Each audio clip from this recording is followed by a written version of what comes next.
if you're a wrestling fan, the one man you don't want to miss in a no-holds-barred interview is Vince McMahon. I sat down with the controversial WWE chairman to cover everything from Stone Cold to Hogan to Bret Hart and to steroids. This is the best of Vince McMahon, so bring it on.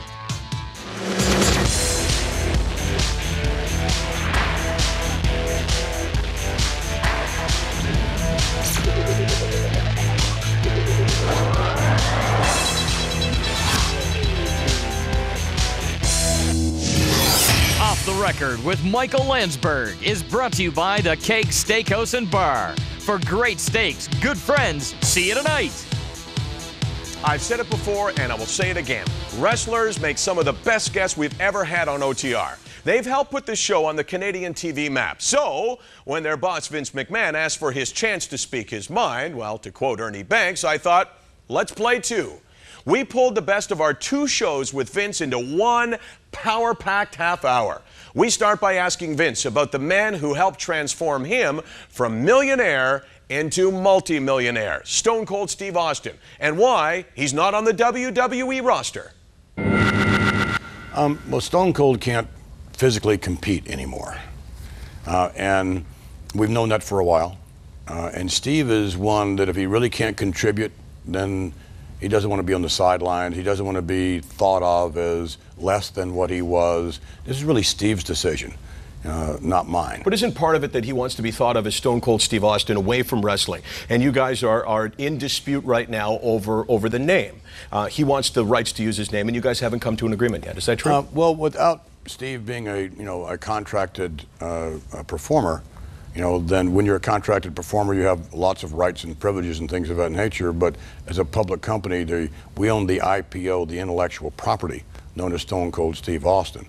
He owns Steve Austin. So, again, when he's not, it's important for us to protect that intellectual property in terms of Stone Cold Steve Austin. And naturally, he would like to be able to take that and do whatever he would want to. And that's what happened with The Rock as well, right? And you did come to an agreement, right, where he actually bought the right to use his name, The Rock, from you. No, that's not true. Okay, hey, Vince, don't tell me about your business. I know what's going on. He brought the name from you. And No, don't correct me, Vince. I know. No, that's not what happened, actually, but we did give Rock a license to use the name The Rock for Hollywood and things of that nature. But Stone Cold, I made a statement. Is it true that probably Stone Cold made your company more money than any performer ever? I think that's definitely the case. His success at one time was unbelievably staggering. No question about it. So does he deserve a certain loyalty because of that, given what he brought to the, especially at a time when your company was actually below WCW because you did the show at that time, and then eventually within a year and a half you were kicking their butts, at least in a huge part because of Stone Cold. Well, certainly Stone Cold contributed, but the character Stone Cold had a lot of help. I mean, you just don't have a meteoric rise on your own in our business. I mean, people have to help you get there, and he had a lot of help, and certainly Steve would be the first person to tell you that he had a lot of help to get there. So he led the way unquestionably to records that he surpassed all of Hogan's records and things of that nature in terms of merchandising and licensing and pay-per-view and live events. Without question, the most popular performer we've ever had. Now, you have to respond to the public, right, to some extent, because Sure. because I mean, it's not brain surgery to know the public obviously is what drives every aspect of your company. How much do you have to listen to a public that must be saying to you all the time, Vince McMahon, where's Stone Cold? Well, the public isn't saying that. No? No, the public is not saying that. Because They've been telling us, they've been saying, you got to ask them about Stone Cold. Sure. Well, the public would want to have the Stone Cold Steve Austin that they remember. And they would want to have, if you're a baseball fan, Babe Ruth playing, in his career at the highest level he possibly could. And that's the Babe Ruth that they would want. They wouldn't want the Stone Cold now who can't perform. He has physical limitations. Would you take him back? Oh, I did everything I could to possibly sign Stone Cold Steve Austin. I gave him a tremendous offer, and he has decided on his own to go out on his own. That's not to say that he won't be back one day. The doors are open, but again, this is Steve's decision, and Steve, is Does he pretty owe strong-willed. you something, Vince? Because in a lot of ways, you took him back when he was very troubled, and you welcomed him back into the company when it would have been easy. Now, I'm not saying you didn't make money at that point off him, but you could have turned your back on a guy that was kind of dirty for a time. Well, he walked out on us twice, and he was forgiven both times. And it hurt the entire company. It hurt all of the performers when you just walk out like that and you leave everyone hanging. Steve recognized the error of his ways, and when we got back together, and this last go-round was a lot of fun for both of us. But again, the physical limitations that he has, he can't compete. So if he can't compete, you can only pretend that he can compete for so long, and the public says, "How come he's not in the ring?" You know. So there are other production aspects of this that you can only go so far with a character that you can't make the money off of in terms of live events and pay-per-view and whatever, and he's taking up space now that some young buck, might have an opportunity for themselves. And we'll discuss that issue because obviously it's all about finding that young buck. So are you saying to us that as the wrestler we do, Stone Cold is done? Yes, I mean, he definitely is. I mean, there's no question about that. That's not to say that he still doesn't have value to our organization. Because you've used guys in another capacity. Obviously, Sure. You flirted that with Mick Foley, Right. From time to time, knowing that he couldn't do what he used to do in the ring, but there's still a value because of his charisma. Oh, Stone Cold will always have value, and when you mention the name Stone Cold, it is like mentioning the name Babe Ruth in baseball. Could he cross over? The way The Rock has crossed over, do you think there's, maybe not with that kind of success, but do you think that he could make the leap into another world? Actually, my whole thought of Stone Cold was one that his future was not in the ring any longer. His future really was in film. And we had a film written for him called The Marine. And that's where we thought Steve's future was going to be. And but again, it required him signing, an agreement to be with the company. So he turned it down. So he turned it down. But again, I think that in a way, I don't think he can be The Rock, but he was never that type of individual. But I think, can Steve do a crossover into Hollywood, with the right script? And I think absolutely he could. Do you deal with him one-on-one, or do you deal with his lawyers and his team? Because I want to compare it to the old days, because I would imagine you still see yourself as a wrestling guy as opposed to a businessman wearing a suit. And how does? Yeah, I do. So do you get to deal with him, or is it now all about the lawyers and the agents and the whole team that comes in that negotiates on his behalf? I much prefer dealing with the talent, straight away, man to man. And naturally, I think they should have a representation in terms of their attorneys, because you want everyone to look over what it is you're doing and whatever, and make sure that it's a fair deal and whatever. But at the same time, when an attorney who knows nothing about your business tries to tell you, well, this guy needs this, he needs that, and these are totally unreasonable requests, it sours the relationship. There's no doubt about that. And that was actually the case with Stone Cold as well. His attorney was one that I did not get along with at all. I told him so. You know me, I'm a big mouth. If I don't like you, I'm going to tell you. I believe that, Vince. I do. No. I don't think you'd hold anything back. So we're warmed up and ready to go. We got to talk about some Canadians, right? Okay, good. We got to talk to about Chris Jericho, right? Good Canadian boy from Tampa. Well, we'll talk about that when OTR returns. Welcome back to the best of Off the Record. Next to hockey players and beer and comedians making it in Hollywood, there's nothing more the Canadians are known for, perhaps, than wrestling. Some of the WWE's biggest stars come from Canada. Chris Jericho, Edge, Chris Benoit. We asked Vince why the entrance announcements for some of his Canadian stars ignore their Canadian roots and highlight their current residence in the United States. When Chris Benoit became world champion, Chris, of course, had been living in the States for well over 10 years and living in Atlanta. So don't look at me that way. No, I'm looking at you this way. It doesn't matter whether he's living there. He's only living there because it's convenient. But he's from Canada. Well, he's living there because he prefers it, No, I don't. He's the Canadian crippler. I know, right. I mean, look, it's okay for a Canadian to live in America. I mean, I think that's fine. I wasn't looking for permission. It's all right for an I don't want to American live in your country, but that's okay. I mean, I wouldn't mind living in Canada. I like it up here. It's great. Wait till April 30th. That's tax day. Oh, you won't like it so much. Okay. No. Okay, so Chris Benoit from Atlanta, right? Chris Jericho from New York. Now residing in Atlanta. Edge from Tampa. We're not saying the Edge is from Toronto. But you weren't trying to be factually correct, Vince. You weren't saying, you weren't trying to be factually correct in going, well, I mean, technically these people are living in those cities, so we have to be true to where they're residing. I really no. I was using that, as a way to increase their popularity in the States. Not the fact that they're transplanted Canadians, and they're living, could I hang my hat on the fact that most of them live in Tampa or that Benoit's lived in Atlanta for over 10 years. Why is Christian from Toronto? Christian's a heel. Oh, so it's you know, so that's what it's about. It's about the work. It's about the popularity, you know, of a performer. Why can't we be good guys, Vince? Well, you can, but there's a bias in the United States in terms of Canadians.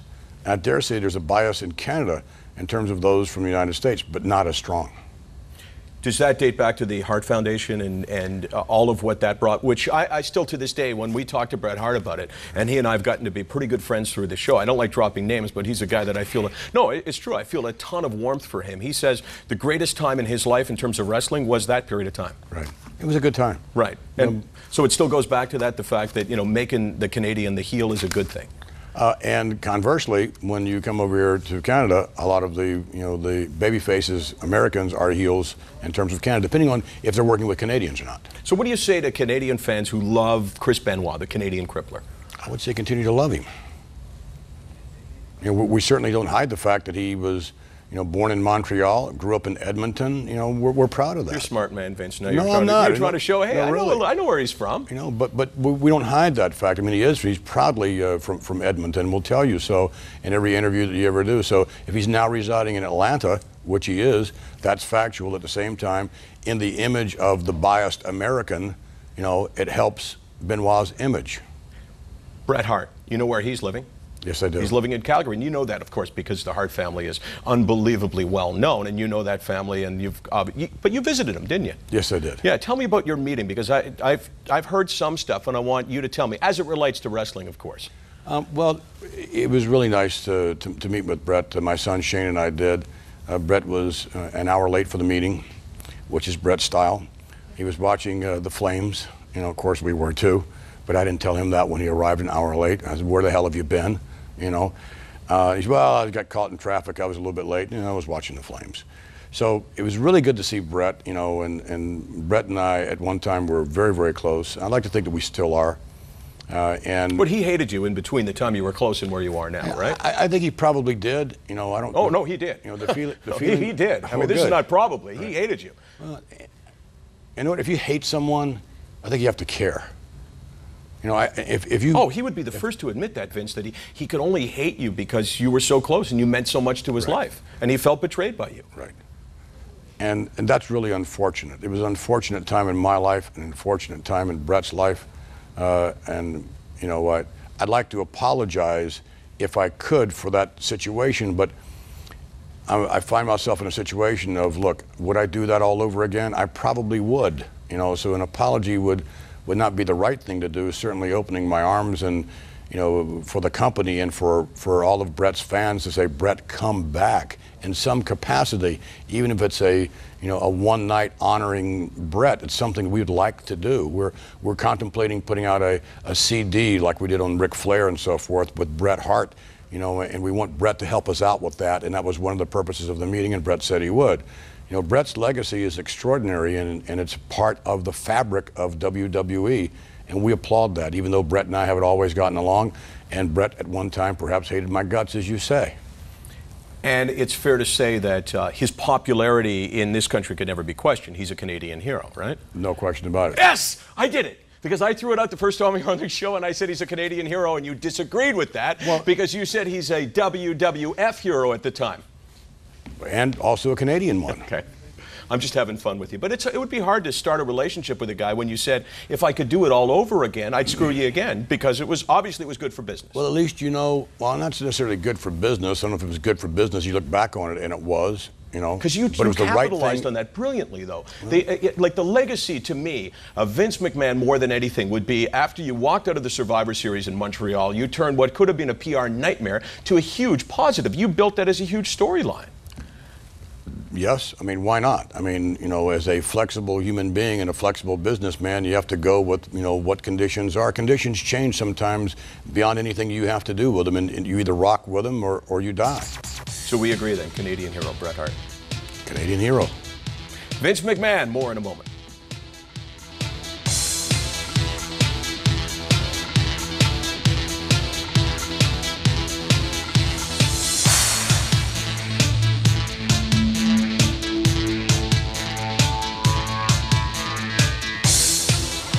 Welcome back to the best of Off the Record. As the saying goes, competition brings out the best in everyone. Well, what happens when you buy out the competition? For the WWE, it has meant lower ratings and a challenging new way of finding superstars. We asked Vince McMahon, is it more difficult to operate without any competition? It is more difficult, without exception. Do you wish maybe they were still around? Yes, I do. And because there's talk, right, that Turner wants to come back and wants to get back into the business? I would doubt that very seriously, at least not on this level. If he wants to get back in the business, like a TNA, I think it's called, level, certainly anyone could do that. To get back in the business on this level, the startup costs are extraordinary. And as Ted found out, this is not just a fly-by-night kind of a investment, and you don't always have a return on your investment, nor did Ted have a return really on WCW. So the cost continues to escalate each and every year because we invest more in our product. You see more of it on the screen. You see more of it at live events. When you compete on that level, the cost is astronomical to come into this business. How worried are you about the injection of new talent? Because the SmackDown roster, for instance, most would say is thin, and the ratings, I think, have reflected that. How concerned are you about generating new big superstars that the public wants? I'm always concerned about that. I think that with Eddie Guerrero and John Cena as being anchors, really, and Kurt Angle as well, a healthy Kurt Angle, being anchors for the SmackDown brand, that's a really good base to build upon. And we will do that. We'll build upon new stars. There'll be a number of them coming out to SmackDown. Well, you're talking about new stars. You mentioned John Cena. How about an old star, Hulk Hogan? Because his time has come and gone once again with the WWE. How many times is that? Where he's here, he's not here, he's retired, he's not retired. I mean, you mentioned in the last show that you actually got a phone call from him saying, hey, brother, I didn't get the phone call. Again. It was for someone else to relay a message from him. That's because we can't get through. I called you yesterday. I never heard back from you, Vince. I always get back to my phone calls, each and every one of them. But as far as Hogan's concerned, I would think that Hogan would be a candidate for perhaps this year's Hall of Fame. We're going to be out in WrestleMania. It's going to be in Los Angeles this coming year. So I think that. Is it done with you guys, you and Hulk? Do you think as a guy on your roster? Other than the exceptional one-off type thing, I think it definitely is, because again, it's like you consider the investment factor. Hogan's a big star. If you bring him back, he's going to want to have a lot of time, for his stardom and everything. And it's no different than why you don't see Mr. McMahon, my character, on television anymore. I much prefer the other side of the camera anyhow, in producing and directing and working with talent and motivating them. Because if my character is out there as a talent, what's the return on investment? I'm 58 years old. Going through the motions of what I would be doing in the ring, the physicality, I enjoy that, but what's the return on investment? You get one pay-per-view out of it, and no live events, So take us back to Hulk, Vince. Yep. People want to know what happened last time. Why did he leave? Hogan, I think, was pretty basic. He did not like his payoff at WrestleMania and said that was it. Didn't want to do the job? I don't think that was it so much. Again, I think it was a monetary issue. He's a businessman. Was he supposed to job the Big Show and he didn't want to do it?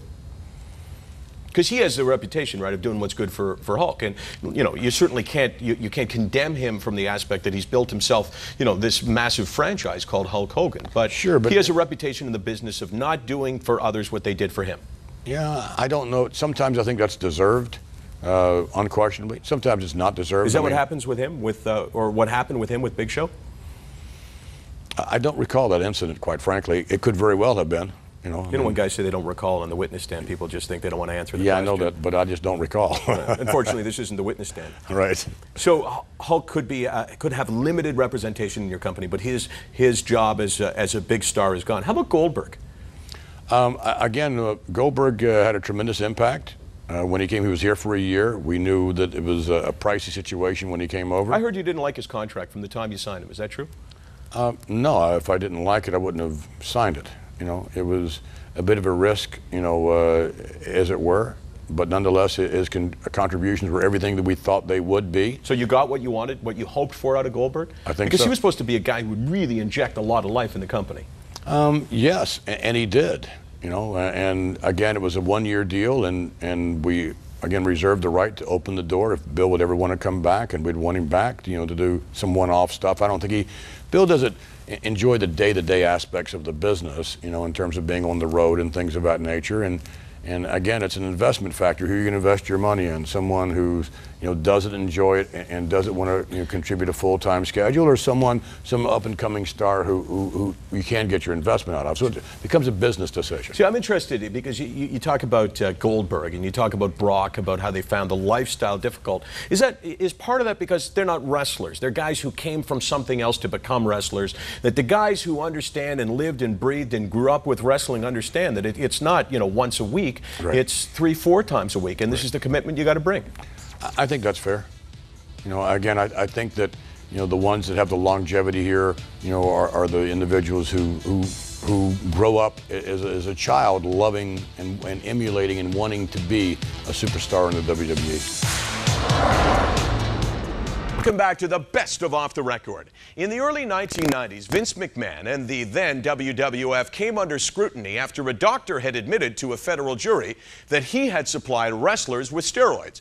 Vince McMahon was also alleged to have given his superstars anabolic steroids, a charge that Vince denies.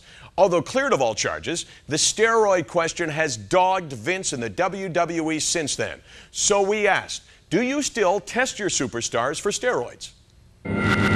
We don't test anymore. Why? Well, it's expensive, which is a bit of a cop-out because I could afford it these days. I was going to mention that. Thank you. But that it was a cop-out. Oh, but I think the reason we don't test for steroids, we're performers, we're entertainers. We're not cheating anyone. If we're cheating anyone, we're cheating ourselves. Unlike baseball or the Olympics or something like that, because when you use steroids, that's an advantage. You're cheating. There's no doubt about it. And if Barry Bonds is using them, he's cheating. I'm not saying that he is using them, but if he is. So we're not cheating anyone except ourselves if, in fact, we're doing that. The problem that you have is that if I'm a young guy watching, I want to look like those guys. They look pretty damn good. Some of them do, some of them don't. We have all different body types and so forth, and a lot of times guys would take steroids not because they want to look good, but because it helps their injuries heal quicker or whatever. That's up to those individuals and their physician, their personal physician. But hopefully we don't have juice heads walking around, and I don't think we do. You calling me a juice head, Vince? No, I'm not. Okay, I just wanted to check. No, I'm not. Off the Record with Michael Landsberg is brought to you by the Keg Steakhouse and Bar. For great steaks, good friends, see you tonight. Michael Landsberg's clothing provided by Victorinox, Swiss Army. Available at Sporting Life in Toronto and better specialty stores across Canada.